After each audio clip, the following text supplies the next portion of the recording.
Doctor Who, the finale, the one that proves that Russell T Davies should be banned from writing. The biggest thing we've mounted so far. Cultural appropriation. Who are they, that woman and the man with the hair? They just traveled in the TARDIS. I'm serious, I don't think it should be legal for him to pick up a pen. The only good thing to come out of this episode were the memes, such as I'm here naming my future children, and... Is that it?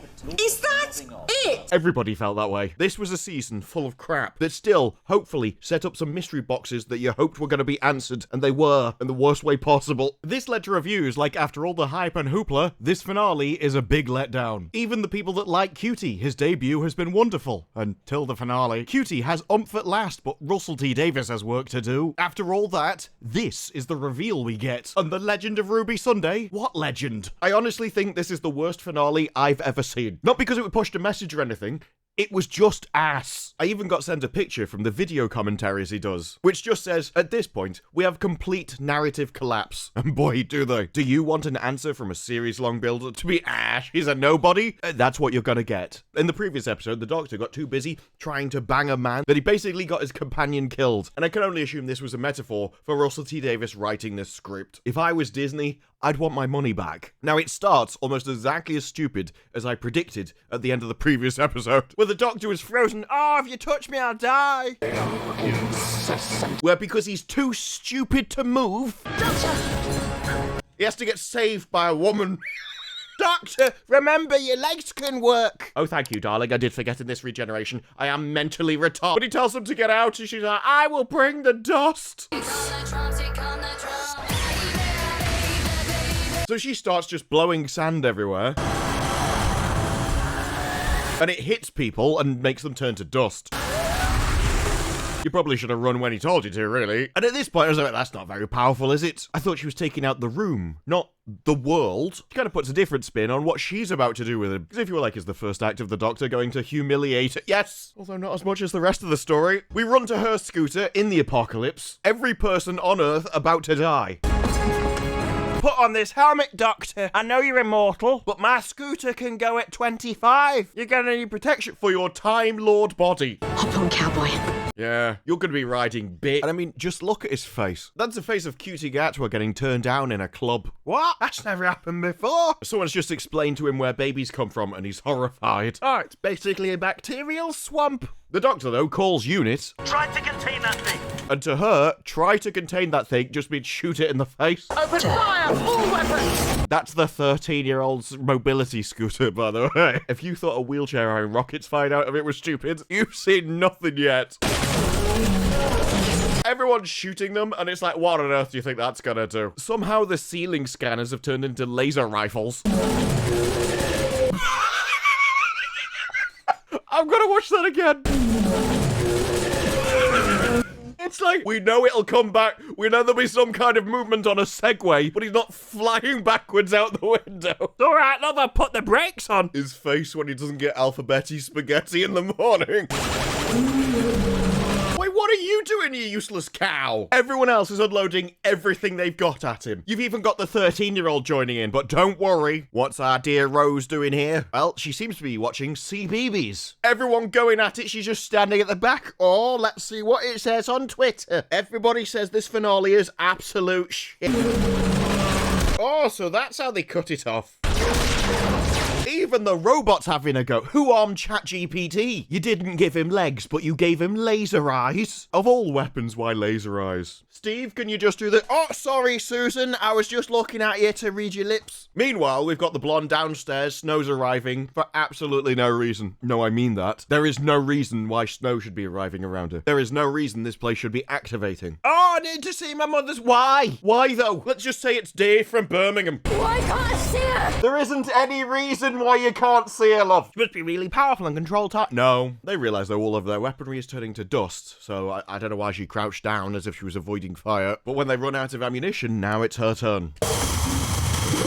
She blows cooties at them and basically they melt. Doctor, are you there? This is me, signing on. I should have realised you weren't going to be able to help me when you decided to ride bitch on a scooter. Maybe you could have got here in time, but unfortunately you had a woman driving. No wonder she thought he needed a helmet. And please send this monster back into hell. No! This is how easily Unit are defeated. This thing turned up, so I shot at it, and when that didn't do anything, I was like, well, guess that's it for us. We had no other plans, options. No, it's just, well, I guess this is it, Doctor.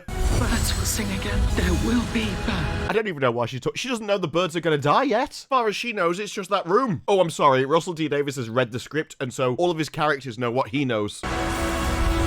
She did crumble to dust, so there is an upside. There's nothing we can do. We have run out of one room, love. You've already given up. I got in this scooter, is that right? Guess that's the apocalypse. Because if a random pensioner can't come up with a plan to save the world, I guess we're just screwed then. Set fight. I guess we're done, unless we fight. Oh, that line should have been the Doctor's, but no! She carries his balls around in a purse with her, and that's why she's in control. And so, they're running away from basically a scene out of The Mummy. Go faster! I'm going as fast as I can! If you wanted to go faster, you should have driven at your pissing self, shouldn't you? At this point, I'm like, where on earth are they driving to? Nowhere is safe. Is this where the budget went? Because it certainly didn't go to pay a decent scriptwriter, did it? Russell, definitely should have outsourced this one, shouldn't you? We're gonna have to impose the patriarchy. There's a lot of dusting to do after this. Gonna have to get your pinnies on, loves. And we cut over to Mrs. Flood. We see a mum in a taxi and it's like, who cares? Nothing in this episode is about how to increase your housing benefit, so there is no emotional arc for her to go on. Do you believe in the power of prayer? Do you believe in a thing called love? I will come to storm down his gates of gold and seize his kingdom in my true name. But what's your true name? I don't have one, I'm just a normal person. That's not her reveal. It is every other reveal, though. And obviously, after such a major, impactful reveal, you'd be like, wait, what's your true name? Instead, though, she really proves how useless she is as a character. Well, what you talking about? Thank for that, love. What are you talking about? What you talking about? You. Then you. You did too? Spur. Thank you. Spur? Talking about? I'm sorry, love, this just all goes over your head. I'm not sure why you're here. Who are you? What's my name? At this point, I was just hoping she was about to smother her with a pillow. Gotta admit, I never saw that coming. The world's ending, let's make a force baby! Come. I'm sorry, you tiny little woman. You tiny little woman with a tiny little brain! You insignificant insect! So sorry. It ends like this. Only I could have ended it by ripping out your entrails and making a painting out of them on the wall. I have such plans. I was going to turn you into actual money and give back to the public you've been stealing from. But they melt. The mum melts, and at this point, I am all in. I'm like, this is what I wanted. This is justice for these people. Yes, we are facing the apocalypse, but there's an upside. Every cloud. Flash over to the memory room. No reason it's on. The generator broke for us at the end of the last episode, and yet, we're all really powerful. And then the Doctor turns up and like, how on earth did you get here? I don't know if you know, mate, but that sand has been ripping through the building. What happened to that? No, we forgot about that. Oh, it's Unit. They've got shields and stuff in the doors. Well, if they did, why didn't the people inside the room leave and go behind them? Get out, Bunker 17 now. There's a Bunker 17 where they'll be safe. Why didn't everybody else go there? Could have left Rose in that room to guard them. Everyone else could have left, though. Doctor, my mother, why can't we see her? Because for some reason, your eyes don't work. Is the only explanation I can think of. And I've seen the answer. We've got worse problems. Yeah, you're in the worst episode of television ever made. So he runs over to the TARDIS, and he's like, oh, this is unusual. It's a weird, messed up one. It's made up of memories of lots of different TARDISes. Just like this episode was made by a collection of retards. Oh, we've even got a little jukebox in it. There was a pair of red heels. It's my wife's heels that I've stolen. Funny thing is, inside the TARDIS, it's fine. Outside the TARDIS, absolutely fine. Completely strong, solid, until he leaves. Immediately fades out of existence. Look, good CGI is expensive, and they just didn't have the budget. At that point, and this annoyed me far more than it probably should have done, he goes over to the TV, uses his sonic screwdriver on it, and then just pulls out the screen. Genuinely annoyed me far more than it should. It's now a portable TV. It's even got a solid back on it and everything. Can't just have exposed wires at the back, inside the television. But he starts, this is a TARDIS, remembered a memory of a TARDIS, and what is a time machine if it's not memory? It's feeding off you, Ruby. It's feeding off you. Why, though? Why? What's special about Ruby? Nothing. is the answer. So he gives, honestly, the most stupid instructions that I think have ever been written. Yeah, give it everything you've got, babes. Remember it harder. Yes. Remember it harder, Ruby. I know you're remembering it now, but have you tried remembering harder? That's how brains work. Now, the instinctual response would be, what on earth do you mean? Instead, though... Yes, I can, yes. Yes, that makes absolute sense to me, that does, obviously. Before I was just standing here remembering, but now I'm going to try and remember it harder. Okay, love, how do you remember something harder? I'd love to know. If time is a memory. Apparently, you just look constipated. This is me remembering. And this is me really remembering. If time is a memory, the memory is a time machine. I can understand why they had to ADR that, because that was a really stupid line. There's no way you could have got past that, past the cast and crew, without someone going, don't you think that sounds a bit stupid, though? If time's a memory, memory's a time machine. But time isn't a memory, is it, you useless tart? I don't think he's saying any of this. More. Just have him look the other way and we'll put in his lines afterwards. But as he's like, more, give me more. Remember it harder, Ruby. But how do we know when her thinking harder is actually enough? It pings like a microwave when it's done. Ding! I'm finished! By the way, this is the best bit of the episode. I'm not even joking. The start of the episode is the best part of it. I should do it. You look like a predator. What was that? I should do it. That face was like, I've just realised I can tie them to my radiator. Right. The TARDIS is remembering us. Now the TARDIS is remembering itself? I thought she was thinking harder for it. We have no rules in this. This is fantasy now, not sci-fi. At that moment, though, he realises, turned up behind me in the other TARDIS. I'm actually not sure why he keeps holding on to the TARDIS. I'm assuming because that's the model they CGI'd and they didn't want to make another one. No, seriously. Luckily, though, as the God of Death, I'm sure he won't just be a cliche. We meet again, my old friend. I've been waiting for you, Obi-Wan. We meet again at last. Then again, there's always room to be disappointed. But the Doctor starts bigging him up. The Typhonian beast. The greatest monster I have ever fought. Cultural appropriation. We've seen the people you fought in earlier episodes. A man in a dress and some blonde teens isn't exactly deadly, is it? The biggest danger in this series is that it would damage your sense of taste. At that point, though, his magical television that couldn't work starts going through past memories. It's got my memories too. And he says, I put you in the time vortex, I send you forwards to your own death. And we get the worst story ever created about how on earth you get past that. He's like, I was in the time vortex getting sent along. And then your ship came along in those 7,000 years. And so I just clung myself onto it. Apparently nothing in the TARDIS wanted to say that. So instead, he turned invisible, used the perception filter around the TARDIS to hide himself. And so in every single adventure since that point, we've had that crazy nutcase on the side of the TARDIS. But the TARDIS exploded. Okay, then I'm looking for an exploding TARDIS. And this was treated with the derision it deserved, which is how you ended up with Sutekh during the 50th anniversary special. Do we do the death yet? Why am I like this? Oh, hey guys! Lot of Sutekhs in that room, or when they came together to save Gallifrey. Woof, woof, woof. Bark, woof, woof. And my personal favourite, Sutekh was shoved up his arse in this episode. And I think the more people think about this, the bigger the lore issues are going to be. I don't think Davis cares. I'm not sure he cared enough to even try and think about it. I have travelled with you for all this time. And nobody noticed. Yes, he went around with the Doctor to every single planet he's been on since and created Susan Twist at every location. Which also means that when they arrived, he could create her and send her back in time to live a life that hadn't happened yet when they arrived. Honestly, when they explain that gets even worse. You got that to look forward to. I says I was staring into the void, into eternity, and evolved into my true godhood. That's why I look like I should be going to a Black Sabbath concert. During that time, he learned everything about the TARDIS, which is why they can now fly it. It is weird when he goes, I can bend it to my will, as we found out the TARDIS is alive, so it has a choice. Why when they met the living embodiment of the TARDIS as a person, they didn't go, by the way, a weird bat creature's been talking to me for decades, centuries. But inside the TARDIS, I found so many secrets. Couldn't discover Russell T Davies' writing ability, though. That seems to be lost for good. He says, inside the TARDIS, I found her name, Susan, the perfect trap. Standing triumphant across the universe. Every Susan at every point in time that the Doctor has ever visited now has a Susan who is all converted, and they're all spraying that dust everywhere on every planet throughout history. Sutekh's dust of death. And Susan really is the best argument for moisturizing that I've ever seen. But after he's told the Doctor that I've basically wiped out the universe and how you used to do it, the Doctor, he delivers a speech in a way that only Ncuti Gatwa could deliver it. I damn you in the name of life itself. Badly. You can't take him seriously. I've said this before. There is no weight there, no darkness, no kind of imposing figure. I don't think it's just because I've seen him in a skirt. Although it would be difficult to find you threatening after that anyway. Any of these lines could be followed by, babes! And I swear to you, with both the hearts of the last of the Time Lords. What's this for?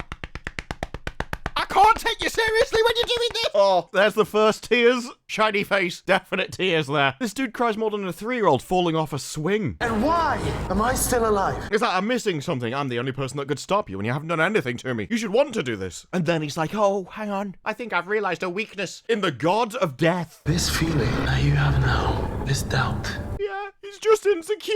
Sutekh, do you want to go and join me behind the TARDIS so we can both have a little cry together? Oh, I do think we need to check Russell's testosterone levels. At that point, though, they decide to run away and Sutekh does nothing to them and they get into the TARDIS. The TARDIS are held together by wishes and luck and memories of other things. It's been built with absolute love, that thing. A love of Doctor Who. Wait, does this thing work? Can it fly? No idea. That was lucky then. This is where things get really stupid, if they haven't already. This is a TARDIS that Ruby literally thought into existence in a time window which can't make solid things, but she did because her memory is time, and that means that memory is a time machine. And so now Ruby can just make a TARDIS out of thin air and it can make another one. This is now 3 TARDISes that this Doctor has made.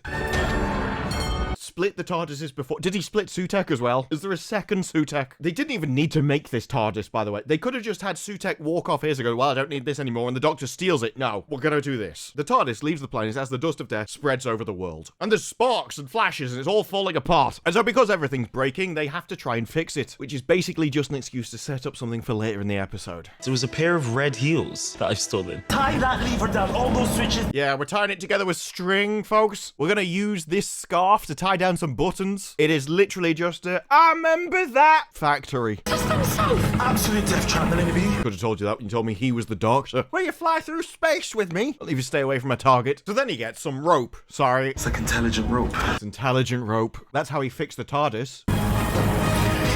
That's literally all he did. I'm going to put a rope from this desk to this desk. Not to hold them together. Just not to do anything.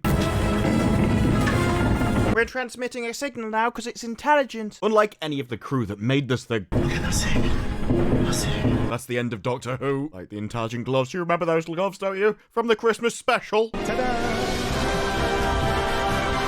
Supposed to be impressive. Ta-da! I've ruined Doctor Who. Ta-da! Yo, all the mass and density and gravity exists in the glove. It's not the only dense thing in this picture, though, is it? Super gloves. They were stupid then, and they're worse now you've applied them to rope. We can just control which way gravity goes. It says the screen was holding the TARDIS together, and now it's broken. Get a description of how exactly he managed to create these people, and however stupid you think it's going to be, it's worse. The TARDIS has a perception filter. You know the perception filter that makes everyone not see the TARDIS, not pay attention to it. 66.7 meters exactly. 73 yards. Like the episode she was in that has absolutely nothing to do with the rest of the series, by the way. Or was it Sutekh trying to create a new thing 73 yards away, but it messed up because they landed on a piece of string? But he says funny things happen at 73 yards, you can see things. Sutekh, he used this field, but used it massively. Okay, so he used it massively to not be seen. He's on about him turning invisible, right? That must be it. Created a whole new person everywhere I'd land. Deception means that she fitted in.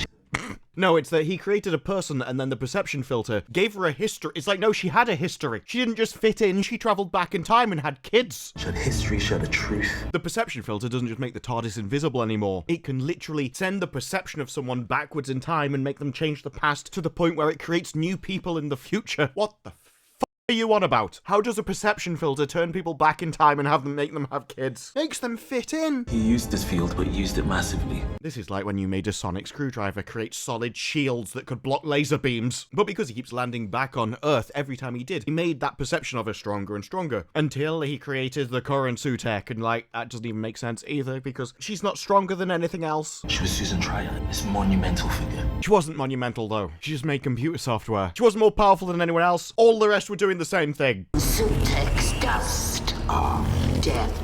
You've lost any memory of your own series, which I don't blame you. Anyone would want to forget this. But it is your job, Russell. Sutekh called her an angel of death. What did she do? And then he shows her. It's destroyed Earth. And you can just see the wall of sand spreading across Earth. So then, obviously, this is Ncuti Gatwa. You didn't think you were going to get through this episode without a little cry, did you? He's done it in every other episode. He couldn't miss this one. And he's like the sand of death spreading all over the world. It's killed everybody.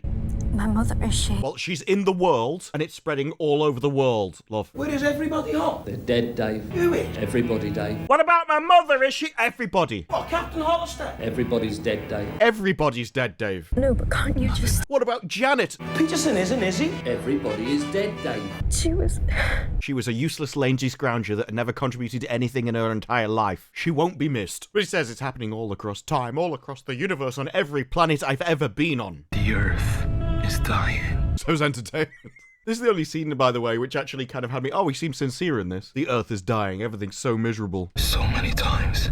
He actually did seem genuinely affected by it. One of the few times I actually believed him as an actor. Not the doc, but an actor. Says every planet I've ever stepped on is dead. The Daleks are dead. Everything is dead. He's dead, Dave. Everybody is dead. Everybody is dead, Dave. Everybody's dead, Dave. What about the Daleks? No, they're dead. The Cybermen? No, they're dead as well. The Sontarans? The Sontarans can't be dead. Everybody is dead, Dave. Wait, are you trying to tell me everybody's dead? There are so many places you haven't been.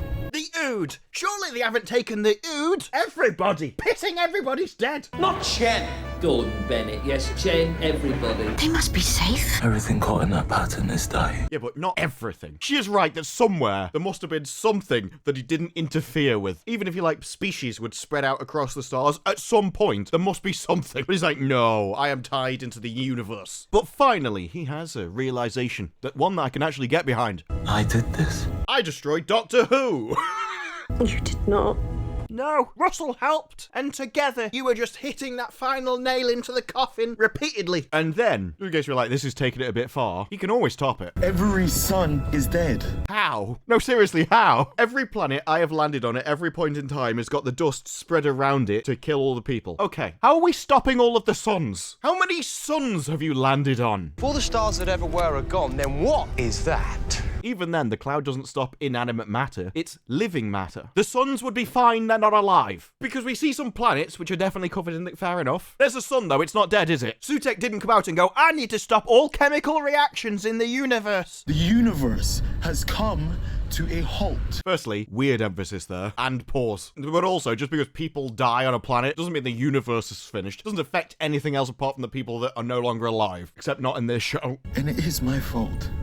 And so I'm gonna have a cry! As I traveled to all those worlds. And I cried on them, and my tears watered their crops. I thought it was fun. To burn Doctor Who as an IP. Really exciting being a part of a programme that pushes a narrative and makes people feel seen. So if you like shows like this, go and vote differently. That's what I say. And write the single worst series in all of existence. One that you particularly want to model yourself on? I mean, they're all amazing. You cannot pick. You are an ugly crier, mate. I'm sorry, but a lot of people are, but it doesn't do you any favours. If I were you, I'd stop. And so as we get the second load of tears in the same episode. We also get him screaming like a little girl as well. Bro, you're the doctor, you can do something about this. Imagine how the women behind you feel. You're meant to be the one they look up to. Instead, they've got to be like, Doctor, can you just piss and grow up? For once in your life. Maybe act like a bloke. They even have to hold him because he's about to fall out of the pissing TARDIS. Cutie, you are going to need a very masculine husband. The universe stands silent. Back with Sutekh now, though, and he's like, the universe stands silent. One person that keeps defying me, and it's always alive. This doesn't make any sense. The Time Lord. No, it's not the Time Lord. I could have taken out the Time Lord anytime I wanted. The secret the child carries. We've even mentioned it now by the god himself. It's the reason they're alive. Surely it's big and important. You wouldn't keep bigging something up to go, nah. It was nothing really. Part of a mystery box is you're supposed to at least pretend that there was something in it that you knew all along. Davis can't even be bothered with that. But he says, I will find them, no matter where they hide. Then we cut over to a scene which, I don't know why this exists. He's just walking along a planet and he finds a tent made out of rags. My first thought is, how on earth did she survive here? This dust killed everybody. How are you alive? And he's like, could you just tell me where we are? No idea. What? I asked you what planet you're on, love. What do you mean you don't know? Russell T Davies is like, can't even be bothered to write this either. How much longer do I have to add? Okay, I'll just shove this stuff in that nobody knows anything. That'll be a piece of piss. I can kill time for a bit. It's huge, it's exciting, it's the biggest thing we've mounted so far. Absolutely no idea, darling. Much like the writer. Where did you come from? Nowhere. I know it's a really lazy script. It's a weird script. You may be thinking there's an explanation for this. There isn't. Got a bit lost. Okay, how did you get lost? The planets had sand on them, but they're all in the same place. You should know. There was a caravan pass through, but I've not seen them in weeks. How are all these people alive? Sutekh literally said the universe is quiet. The doctor said he wrapped around everybody's life, and it's like, no, all these people just survived somehow. And we see her prom, she's like, there's my little daughter. You need to shut up.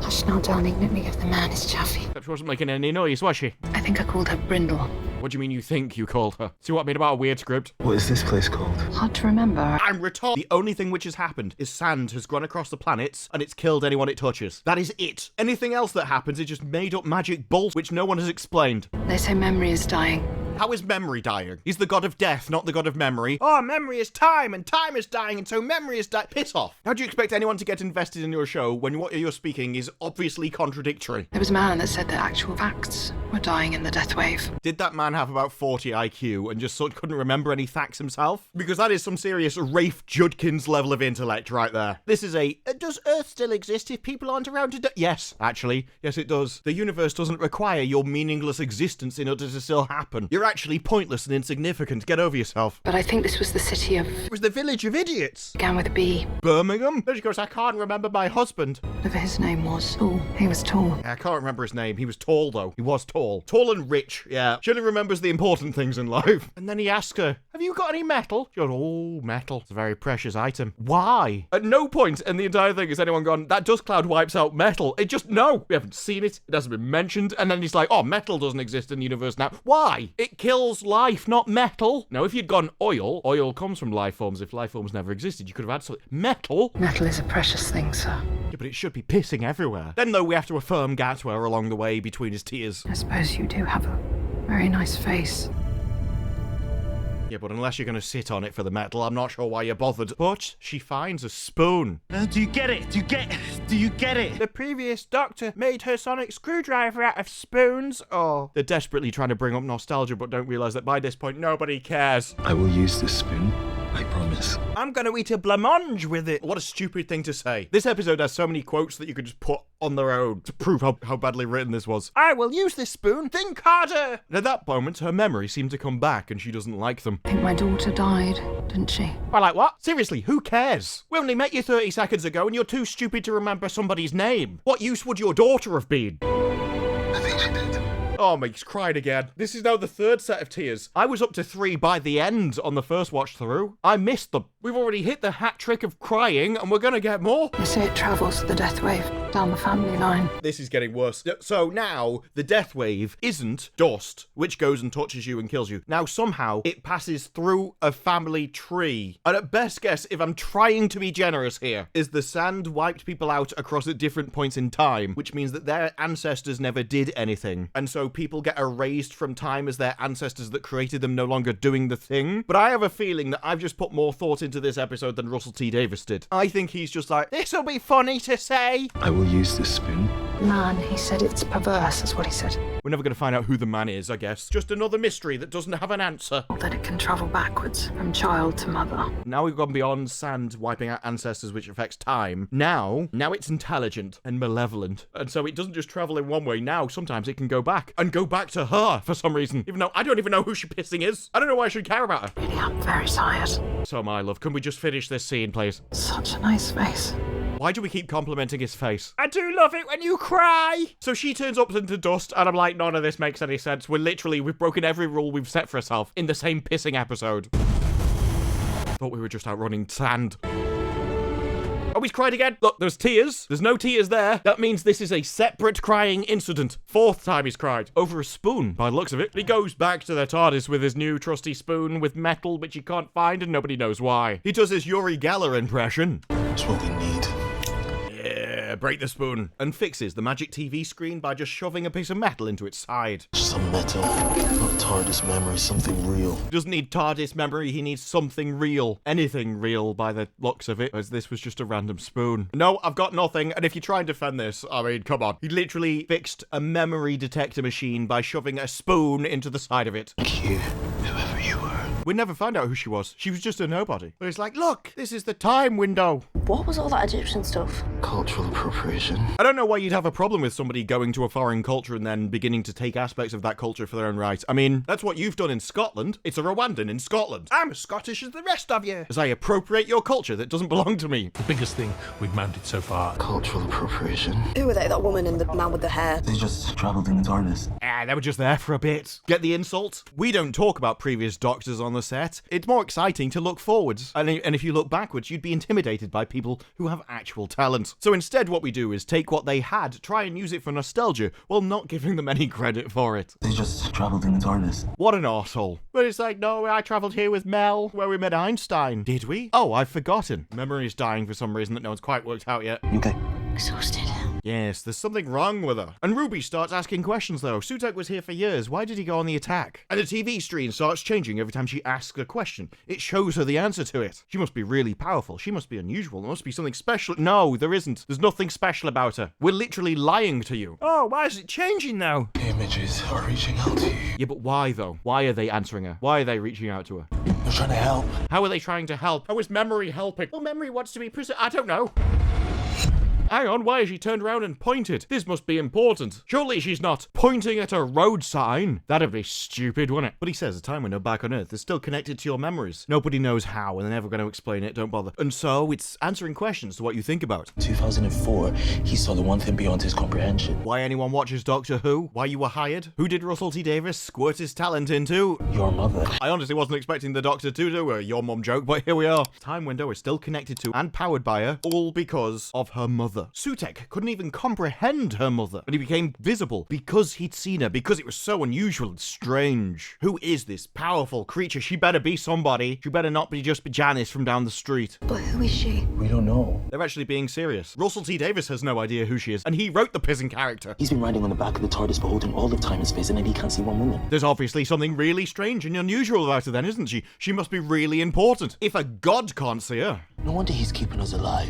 It makes total sense. If she is actually important. You're really bigging her up. There better be a good answer to this. What the hell does that mean? What does it mean? She must be more powerful than a god. She's not this big cosmic thing, is she? You are absolutely human. Like your mum. And yet the only thing that would make sense if she was a massive cosmic being of importance. So after they've done a big bonding scene about how important her mother is, don't worry, I'm sure that'll get paid off later, Sutekh starts calling out to the other companion, and we see her changing. Even live bodies have dead cells in them, and I control the dead, so I can control her. And so they use her to track them down through time. I wish there was something I could do to see her. Hang on, who's that? You know, that guy from the episode that neither of us can remember and doesn't actually make any sense. Hang on, that was the Prime Minister, but you never met them, did you? How is this even in your memories? Roger William. He is the most dangerous person to have ever lived for some reason that they never really explained, apart from he wanted to launch a nuke. But he did come up with compulsory DNA testing, and so they can use that to track down her mother in the future. Be on record. She would be on the register. Yes, she'd be on a register, like half the BBC. So as he says, the TARDIS doesn't have much power, but we can make one trip to 2046 and find her name in the registry. And she gets a command from Sutekh. Find the mother and then bring them to Sutekh. Now we get a view of London, basically unchanged. Much better to live there in this time. That's how he could land in this building and walk around without meeting any Londoners. Says, I was in this building when I stopped him before. I was in this building for the overthrow of Roger William. Cool story, bro. Either way, the Doctor doesn't understand how monitors work. He takes the monitor off the stand and then just puts his on, and I'm like, what? You just use the computer was there. You didn't need a different screen, mate. Either way, for some reason his computer doesn't need any cables plugging into it or anything. Must be Wi-Fi. And he grabs Mel's hand and goes, you need to go outside, Mel, and keep watch. Sutekh's servants could be anywhere, and we need a warning if they turn up. And don't take any risks. We won't want anything bad to happen to you. But as she walks out the room, he gives her that predator look. The look that says, I shouldn't be allowed within 300 meters of a school. You work for the BBC, mate. I'm surprised that's not already a law. The Doctor, though, takes Ruby's DNA, and they start scanning the database for it. Searching 76 million people. Let's hope she didn't move country between 2005 and 2046. Otherwise, there's no way to save the universe, assuming she's even important. Who is she? And why should anybody care? At that moment, though, we get the Christmas bells. But she's being taken over by Sutekh. Snow is falling all over the place. Nobody knows why. It's never explained, don't worry. The snow even intensifies. What does it mean? Was it giving you a name, love? Because that's the only thing you were after. What do you mean, what does it mean? Da da da. The Doctor has been taken prisoner by a granny with a hand. He really is the least of them, isn't he? I'm sorry, this pensioner outsmarted me. She's just so silent as she's sneaking around. She died. Yes, Doctor. You've got another person killed. Congratulations. You are amazing. Always getting your companions wiped out. Is there anyone you have saved? I'd love to know. And she's like, give Sutekh the name. I didn't go through 5 hours of makeup just for you to outsmart me. So the other servant of Sutekh pulls a lever inside the TARDIS, which then teleports them through time without a time machine. And I'm like, even though they could do that, did he know they could do that? Would have been really useful in multiple occasions if he knew he could just summon people through time. Why has the Doctor never done that? But then she comes back with an interesting piece of information. The last 2 creatures in existence. Wait, what happened to everybody else, though? Like, he was talking to a woman 5 minutes ago. There's no way he found the last person in existence randomly when he got lost. So that was a coincidence. But she's like, you can kill them and then you can wipe us out and rule alone over your empire in silence. And I'm like, well, his 2 servants are both women, so I can understand why you'd want a bit of silence after that. Fire of dust and ice and oblivion. Who'd want to rule over Scotland? But the Doctor starts, if you let her go. I promise you, I will worship you. I will get down on my knees and make it lovely.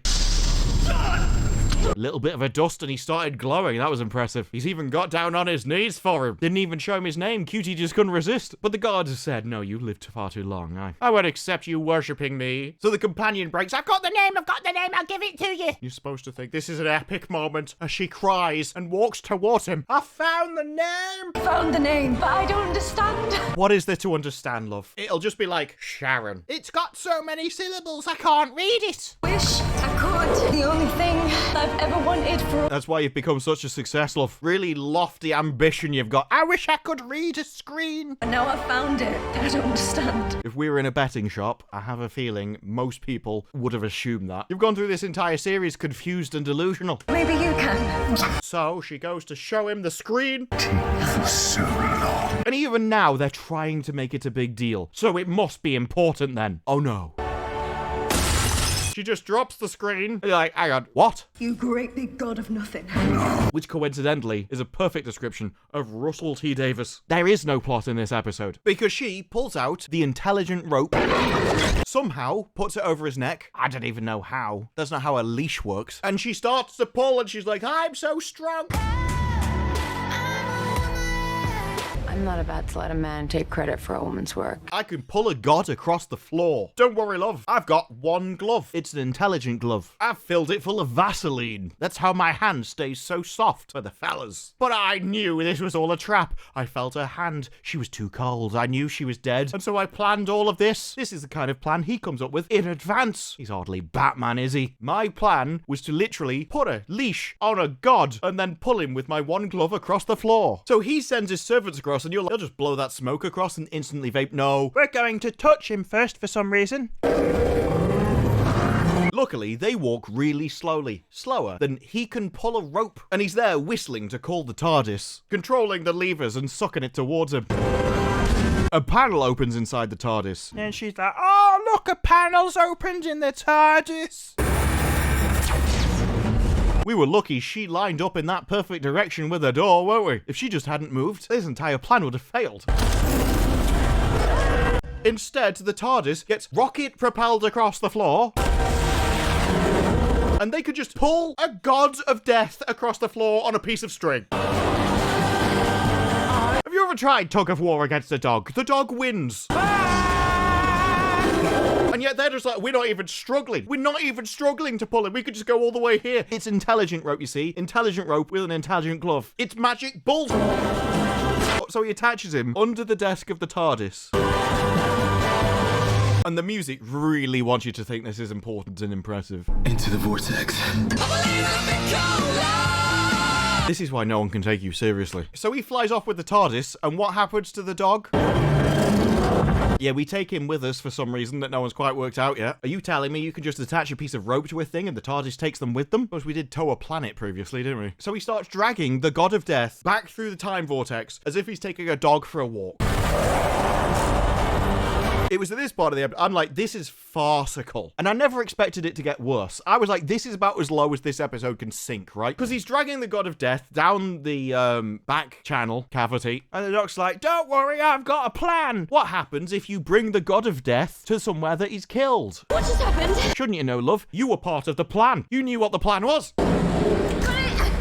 I mean, it even looks stupid from inside the TARDIS, with a capital TARD. So, all of time and space with me, Sutekh! Yeah, he's there on the outside shouting at him, you saw everything with me, And so I'm gonna have to taunt you as I'm standing here. So I thought, what did you see again? Yes, you saw all of time and space, but what happens if we take you back to every planet I've ever been with and throughout all of history? What if I bring death to death? Nothing. Everything's already dead, Dave. Like, they can't die twice. But instead he's like, No, it's a double negative. What happens if you bring death to death? You bring life! I'd love the viewer numbers for how many people turned off at this exact moment. I have a feeling it's a lot.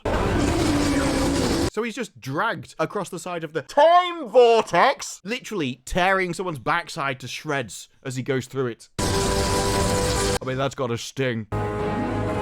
Either way, everybody comes back to life, even the annoying child. The robot somehow gets his head stuck back on him. He wasn't even alive in the first place. I'm not sure why he died. Everyone gets up as if, oh, I don't know what's happened. The guy from the time window appears. Unfortunately, her mom comes back as well. That's going to be a big hit to the taxpayer right there. And we even bring back the lazy layabout Gran and the person who we don't know who it is. We'll probably regret that one later, though, I guess. Now, they go outside onto the helicopter pad, and I did briefly hope they just jumped off. Wait, is she holding his hand? I don't know who this is, but they seem to be pretty close. He's ripping apart somebody's back passage. We bring life to the whole flipping universe! The first time Cutie's ever created life. And he's like, here are all the planets, we're bringing it all back as we drag him across the universe again, and somehow he can't even control his own powers. Even though he could before. He could control when he killed people before, but now he can't. This is logic. It's here is alive! Yeah, the Ood's here. Hang on. Why don't you take him back to Gallifrey so that he can bring all them back to life as well? Oh yeah, you didn't think about that, did you? Called Agua Santina. And he's like, this planet is Agua Santina, which I'm assuming he can remember now, because now people are coming back, memory is coming back, and facts. If you think this doesn't make sense, we are just getting started, folks. He's like, oh, there I am with my child that I forgot died. Does anyone care about her? I mean, I don't. Are we supposed to think she's important? I mean, who cares, really? What is that? Just, your biggest issue is no one will care about any of these things that you might be setting up, because you've already proved that you can't actually finish what you already set up in this episode. We fought the monster and we defeated him. I must become a monster. Haha, you already were. That's why you were destroying Doctor Who. And so he goes outside and meets the guy who's tearing a hole in the back passage of the universe. You're the Lord God of Death itself. I pride myself that I am better than you! Do you know what month this is? I'm really proud of myself. And so, after he's like, I'm live, he then decides to kill Death. And that's how you win, Sutekh! All you have to do is close the doors on the TARDIS and break the magic rope. And he immediately falls into the time vortex and vaporizes. Ah, baby tears. We end up back in London with all the people back, unfortunately. But there's still one more mystery to solve. Who is Ruby and a mum? And why does it matter if it had nothing to do with Sutekh? Why did Sutekh care so much about it? She must have been really important, right? This was the mystery of the entire series. And the Doctor comes back with a great piece of philosophy here. You are who you are. Most intelligent man in the room, you are who you are. Congratulations. No one saw that coming. You should have seen me.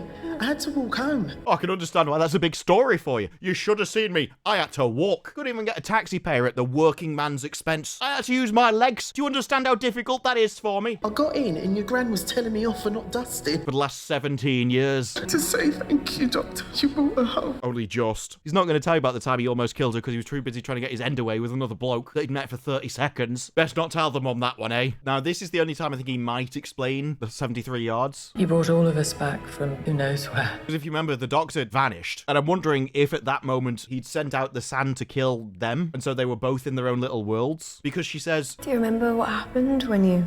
Echoes. Which is what she had when she came back from her timeline. But again, I think I'm putting more thought into the script than Russell T Davies did. I don't think he knows what that meant. As they find out the name of her mom, they track down the DNA, despite the fact that her mom didn't have her DNA tested until 2046. And they find her. This is her. This was your mom. And you're like, hang on, she doesn't look much like a god, does she? 35 years old, 15 when she gave birth to you. I didn't become a little bit of a slag. I became a total slag. And you're like, you probably should have said that was 16 or 17. This is the UK. I know the BBC doesn't care much about that kind of thing, but this is a program you're making for the nation. And Americans, actually. Theirs is higher. And she says her stepfather, he was trouble. I think she did the right thing getting you out of that house and leaving you in a freezing cold winter night where it was snowing and you could have got frostbite if nobody had accidentally found you. Mother of the year, folks.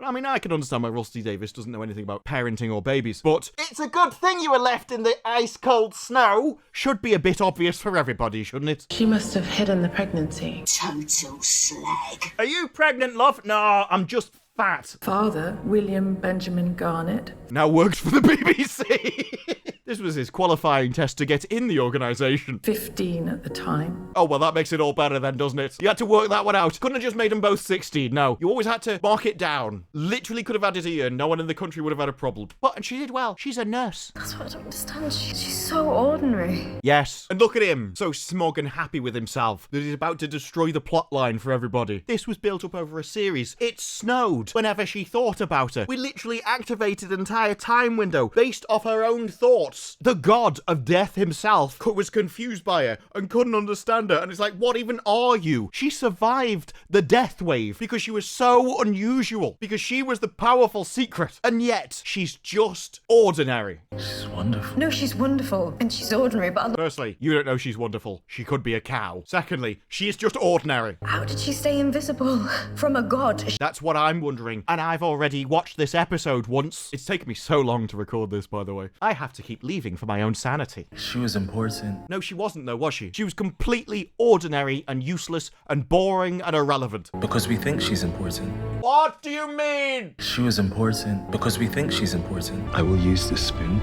I promise. Babes, remember it harder. You didn't know who she pissing was until she was important. The only reason you care about her is because she was weird. At some point, she changed this guy's mind by turning around and pointing, literally changed time, changed memory, changed it in the Doctor's own head. Oh, it's because we thought she was important. No, she had powers. It's how everything happens. Every war, every religion, every love story. Nobody knew who she pissing was, so no one could make her important. I can only assume he's talking about the show, that the audience thought she was important, but the audience thought she was important because in the show you made her important. If you just went, it's Ruby's mum, no one would have cared. I don't care what hole she dropped out of. She was important because you made her that way, because you kept going, oh, she makes snow appear. Oh, she can fight a god. We invest things with significance. So while the whole of creation is turning around her. The whole of creation didn't give a crap about her. The audience of the show didn't give a crap about her until you made her important. Wasn't the other way round. Her sheer existence, more powerful than Time Lords and gods. This is some astronomic level bull. The most important person in the universe was the most ordinary.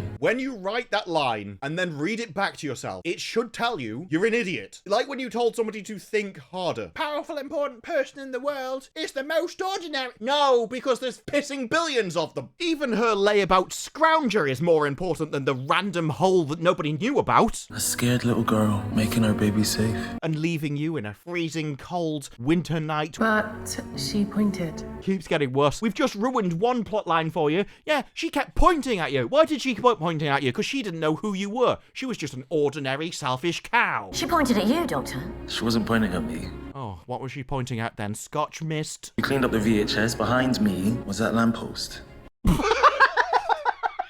I knew it was coming, but come on. What's the major reveal that was so powerful, the memory of it couldn't even be remembered in the time mirror? That lamppost. She was pointing at a pissing lamppost. Don't worry, this is just me being really important to the universe. This is Ruby's mum naming her.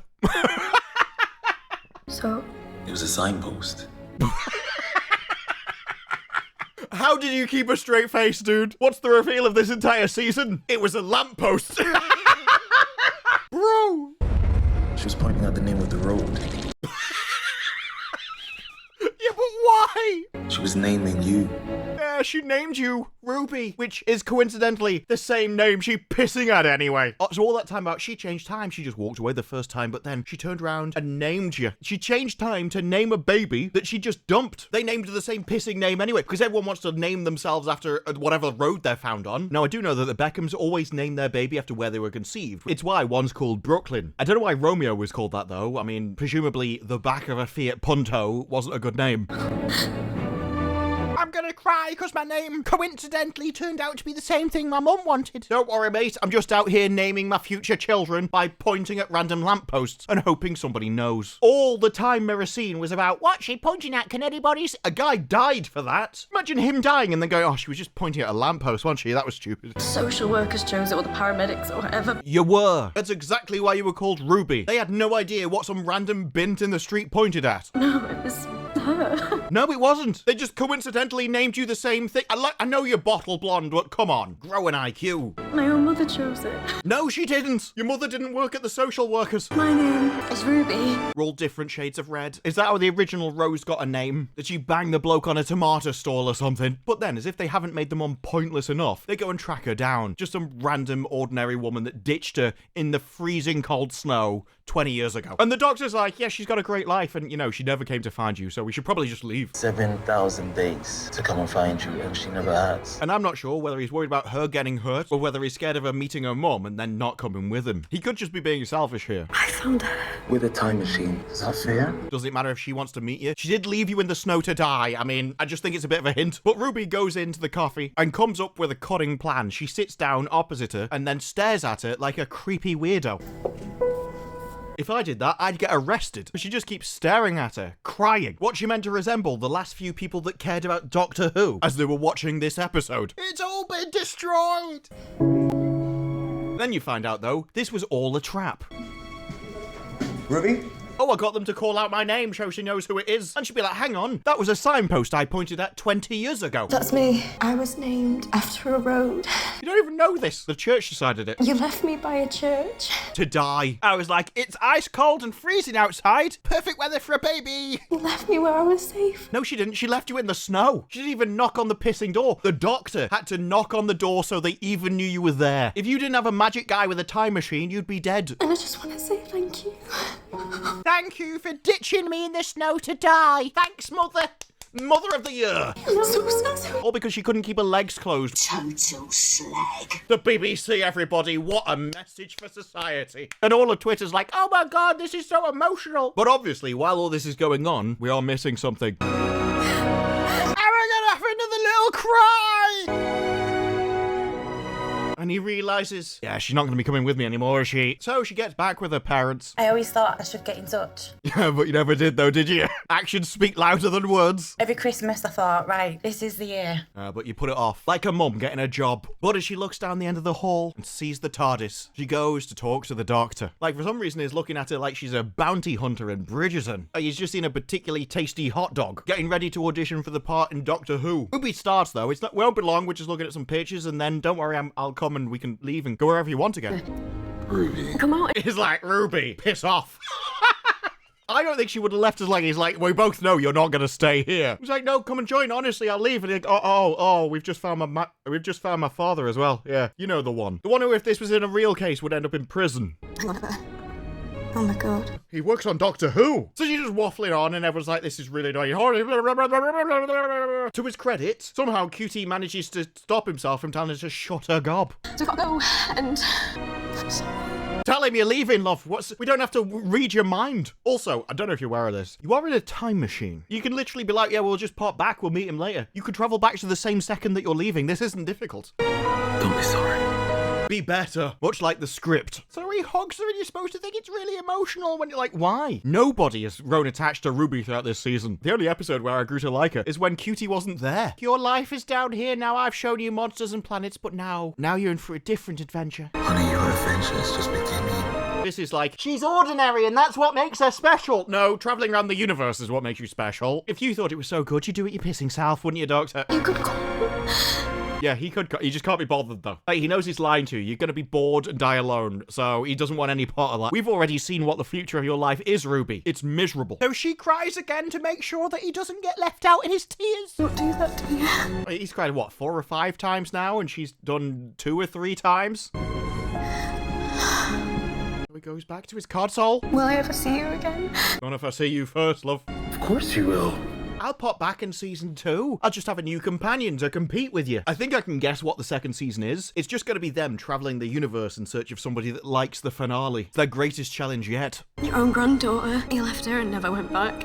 Yeah. Then again, she did turn into Mrs. Flood, didn't she? So, you know, she stalked him like you stalked your mum. And that was my mistake. Maybe I'll find her again one day. When I'm not disgusted by the idea of being that intimate with a woman. Seriously, bacterial swamp. But you, Ruby, but you have to gotta go over a roller coaster for that one. Because you changed me. How? What? When did that happen? Throughout the entire season, you two have not shown to have the connection at all. I talk about family in a way that I never did before. What? When did that happen? I do try and forget these episodes after I've watched them, but I can't remember that happening. It's because of you. How? What? I'm more confused by this bit than your terrible plot earlier, where you revealed the magical space woman that a god was scared of just turned out to be some random bint. You have made my life bigger and better. When? Are you just lying to her? And now, Ruby Sunday, goodbye. Goodbye! And then she walks to the door and steps out and doesn't realise he's travelled up in the sky and she falls to her death. I don't know. Oh no, unfortunately, she's still there. Sorry. Trust me, you'll prefer that ending. He goes to leave. She turns around to leave. Tears in her eyes. And he smiles as if, oh, she's gonna live a great life. Live a good life. For me. Live an absolutely amazing life. I do think that's what they're going for. Because this is Ruby and the other one was Rose and they're both shades of red. And so we're gonna have to end them similarly because we don't have any original thought anymore. As she turns around and utters the immortal words.